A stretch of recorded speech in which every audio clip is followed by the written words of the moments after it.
Hey, Daily Doses, this is Pastor Larry here again, and once again, honored to be with you and share some thoughts out of Proverbs.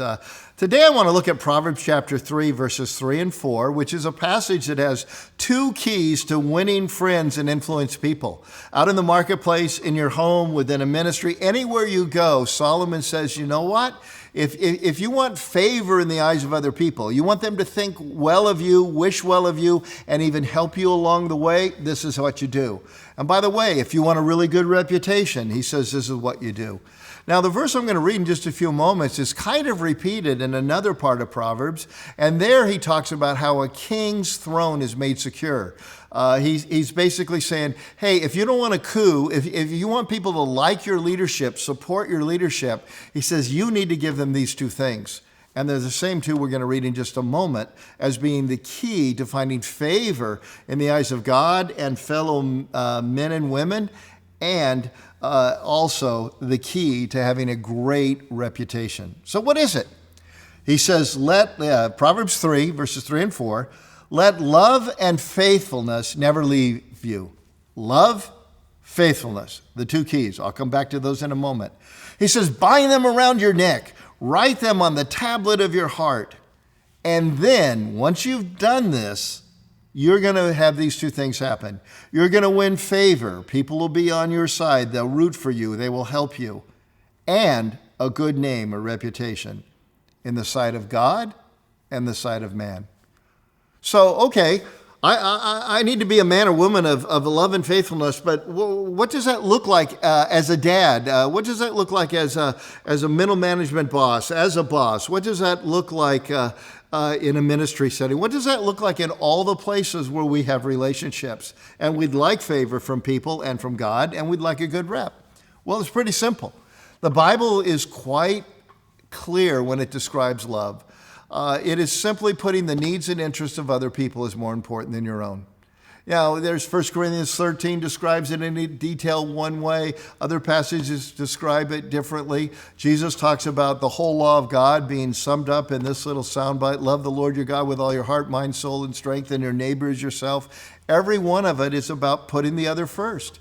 Jesus said, if you love me, you'll keep my commandments. Well, that's a form of putting Jesus first. Over and over, the Bible simply says, put the needs and interests of others as more important than your own. Now, that's not going to the point where it's an abusive relationship you have with someone in the marketplace or in your family or whatever, where you're just rolling over. But it means a whole bias, a basis of saying, I'm here to serve. And the irony is when you serve others, guess what? They turn around and serve you. When you serve others, they find favor. You find favor in their eyes. And as I said, they root for you. They help you. But man, if you're protecting yourself, we've all known those kind of people. Instead of being loving of others, they're loving of themselves. They're boundary kings and boundary queens, and everything is all about them. They got to make sure they always get the big piece. They got to make sure they're first in line. What happens? They don't find favor in anybody's eyes. After a while, nobody's rooting for them. Everybody's rooting against them. Exact opposite of what they're trying to get. Love.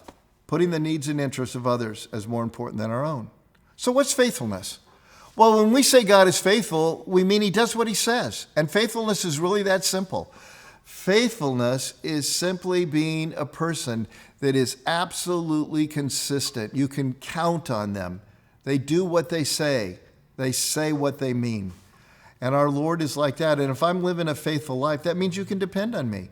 It's not that I'm going to say, yes, I'll do this, and later on go, it's a little more work than I thought. Forget it.